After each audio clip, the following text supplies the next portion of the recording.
What's up, everybody? My name is Bryce, aka DubsNotSubs, and in today's video, we're going to be going over Spy X Family, Shonen Jump's newest rage. Everyone has lost their minds about it, so let's see what it does right and what it does wrong. Now, before this video gets in, make sure to like and subscribe if you feel I've deserved it, but without further ado, let's get right into this review.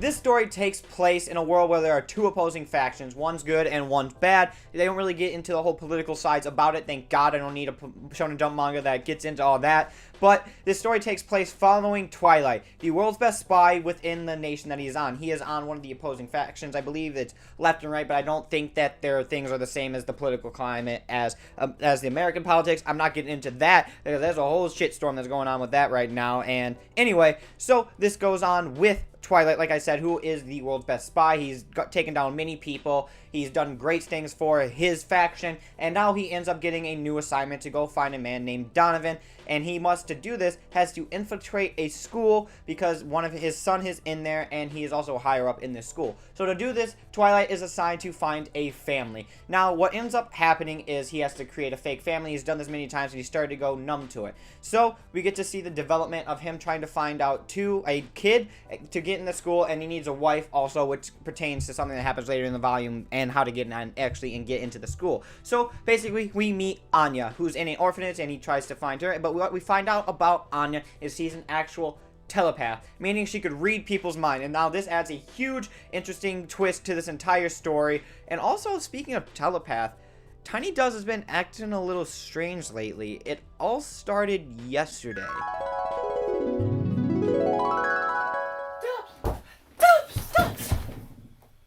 TD, what are you doing in here? I can't play with you right now. You're gonna have to go ask Subs or Doublets to see if he can play with you. I'm editing a video right now. Okay, now, how am I gonna convince people that Dubs are better than Subs? I mean, let's think of all the evidence that we have. We got My Hero Academia, the Golden Kamuy, the Cowboy Bebop even. Like, obviously, there are so many good Dubs. I just need to make the masses know. Huh, I like Dubs. Alright, I'll go now. Subs, you wanna play with me? 68, 69, 70.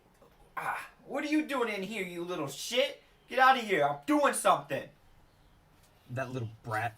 I wonder how much I could get from him off the black market. Probably not even that much. It's not even going to be worth my time looking it up, but I'm going to try anyway. What, are you trying to sell me? Whoa, what do you mean? I'm not trying to sell you or anything. Well, where'd you get that idea from? Listen here, you better not tell anybody about that. Got that? I swear to God. I'm gonna go now. Doublets, you wanna play with me? What, Tiny Dubs? No, I am reading right now. Can't you see that? I have to do my research. God. Ted!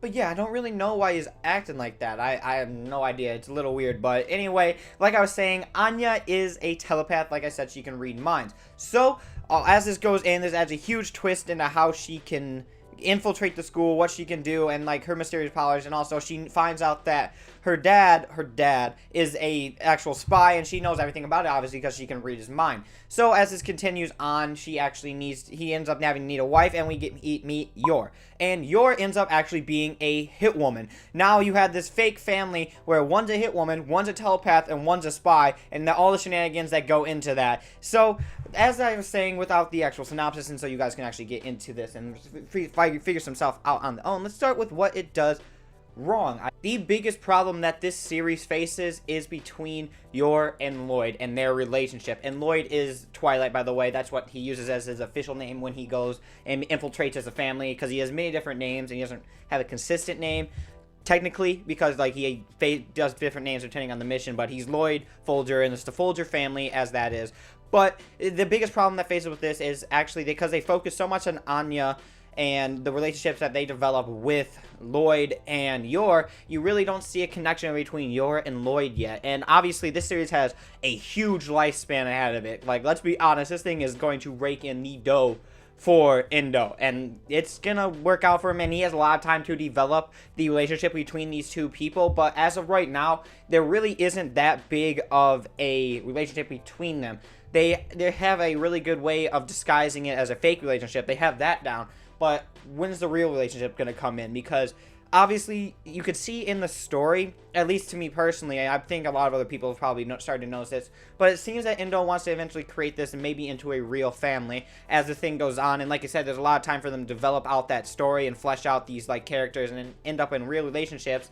But because they focus on such an episodic type layout, it ends up struggling to end up having a lot of development. There have been certain times when there are a series or there is kind of a arc that goes through it, like when we have, I'm not going to say it actually because for spoilers for you guys, but there is like one or two ones where there actually is an arc, and there's actually a couple chapters where they follow on each other, but for the most part, they are very episodic in their nature, which is okay for the story, but it really helps and really doesn't help the development of characters' relationships. That really hurts it overall, because you get to see all the funny stuff, you get to see the cool things with Anya and like the crazy stuff that goes on with her, because she's kind of the main focus of this entire series. And to be honest, it makes sense. It's very smart because she's the breadwinner for it. This is what people all like. All the characters with themselves, even the side characters, are all really likable and enjoyable. But let's be honest, everyone's here for Anya. She is the best part about this series, and it makes sense to focus on her, but what happens is you end up throwing other characters' relationships and developments to the side to focus on Anya.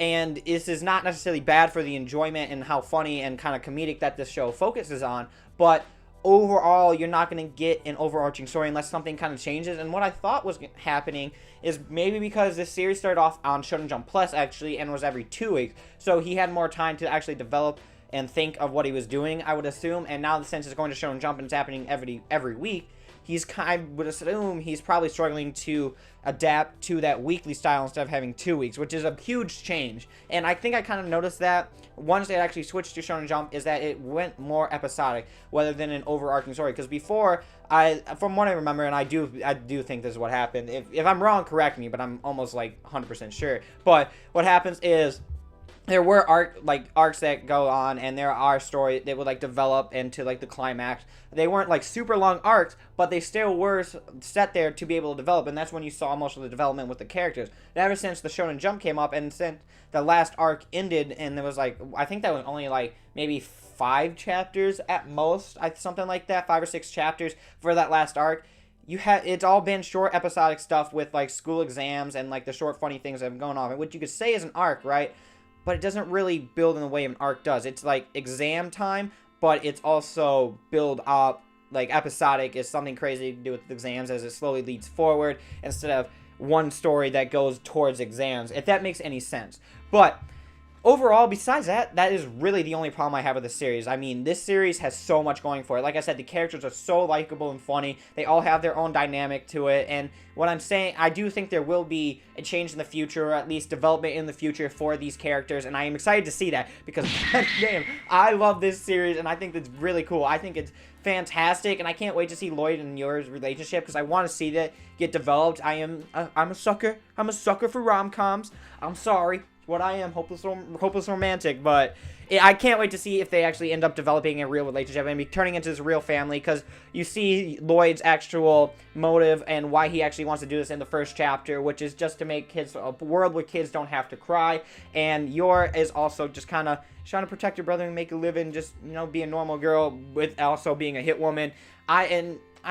She's also interested in finding love, and I think she does have feelings towards Lloyd, like real feelings, and Lloyd's really the biggest setback for this because with his job, obviously, he's kind of numb to the whole aspect of family and love and all this stuff, which is talked about in the first chapter, how he's kind of numb to it and doesn't really care about it and has kind of like put those things off to the side. So I really hope that he warms up. We end up getting to see an actual development with that, and I can't wait to find out, because at some point they're all gonna find out who each other are, because right now none of them know that one's a hitman, one's a spy, one's a telepath. Besides Anya, she knows all of it obviously because she can read their minds. But Yor and Lloyd don't actually know that one's a hitman and one's a spy. They're just both going on this mutually beneficial relationship. So as this relationship develops, I'm hoping to see where they finally end up finding out about each other and eventually finding out that Anya is a telepath. And can we talk about the fucking Bondman, the dog? Like, now we got another character who has another special power, which I won't say for spoilers for you guys, but damn, everybody in this story has to have some supernatural power. So that means if they start developing more of an arc style, other people are gonna have these kind of powers, because there's 2 people who have supernatural powers. I can only hope that what happens is if they start going for more arc styles. I do hope they go for more of like a story-driven thing rather than episodic. Well, it's funny now. I'm more of a fan of episodic. It's a personal opinion. I'm not gonna lie, but I also do think it helps the story out a lot more when you build up on episodes. And as long as they can keep the comedy in there and actually end up developing the characters, and like not sacrifice the comedy and space of character development, it'll be fine. And I think he can do it, because it's shown that he has the ability to do that. But anyway, like, just to see if there's going to end up being other supernaturals and other powers that are involved in this world. Like I said, Anya's a telepath, so she can read people's mind. Bondman has this power, and I'm interested to see if there's going to be other people with other powers. And overall, I'm super hopeful for this show. I love the art. The art's fantastic. Anya has like super funny faces, and it's perfect for it, and is really memeable, which is perfect, because damn, you people love using those faces for Twitter comments. But anyway, guys, I do hope you enjoyed this. Make sure to like, comment, subscribe if you feel that I deserved it. Anyway, guys, I'll see you in another video.